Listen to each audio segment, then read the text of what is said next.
welcome to my second set of these questions. And these questions are known as inference questions. Hey, what's inference all about?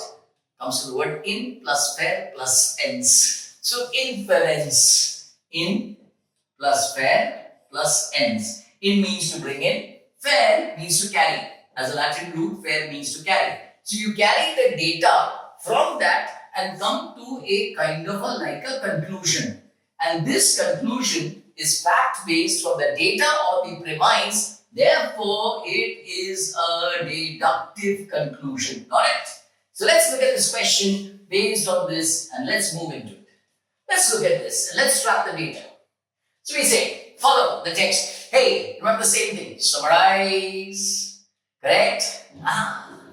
Microbes live in shallow lakes. Ponds produce methane.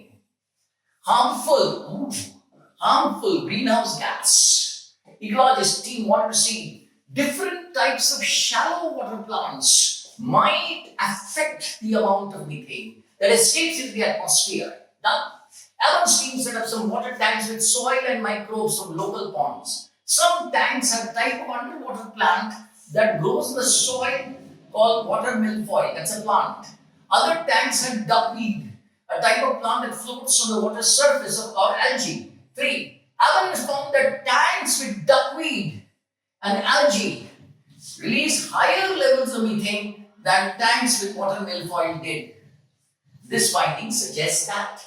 The question says, over here, which choice most logically completes the text? That means that's a concluding sentence. We're going to complete the paragraph. It's a paragraph completion question. Got it? So let's get the data straight as we take on over there. So I'm writing in small letters, I don't mind. Microbes. They produce methane. Methane is CH4. They produce methane. Methane, poisonous, bad. They were how to stop that methane from happening. So there are two types of plants that will happen. One is water milfoil. One is water milfoil that is there. And the other is duckweed. Duckweed is there. Which is better? Which will be better than that? The one which will take in is maybe the first one. It has been written over there that duckweed that floats, duckweed and algae release higher levels. So this will be more negative and this will be slightly positive that is there. So this is the summation of the data. Do you realize what's happening out over here? So let's take the options one by one and try it out there. I have one funny way of doing something. Instead of trying from the first option, I look at it. So what is going to complete? So let's again anticipate the inference. What is the anticipation of the inference? Microbes, methane. Done. Second point, how to stop. What? Milfoil, duckweed, algae. Milfoil does better job restricting methane. Duckweed and algae, little less effective, will not do. That's exactly the point. Let's see the options. Here we go. Fourth option. Having a mix of algae, underwater plants and floating plants is the best way to reduce. Hey, when we have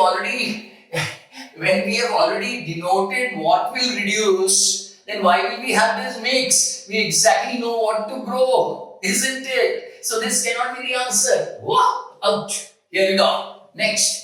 Shallow lakes are more likely to contain algae than contain water. We are not talking about this particular thing, that is this mix and all that. Where is the shallowness coming from? Has in this argument have we talked about depth? Have we ever talked about depth that is there? Shallow lakes and ponds. We have said it grows in lakes and ponds. Depth is not a factor which is affecting the effectiveness of stopping methane. So outside the premise of the argument, so it will not go into consideration. That is there.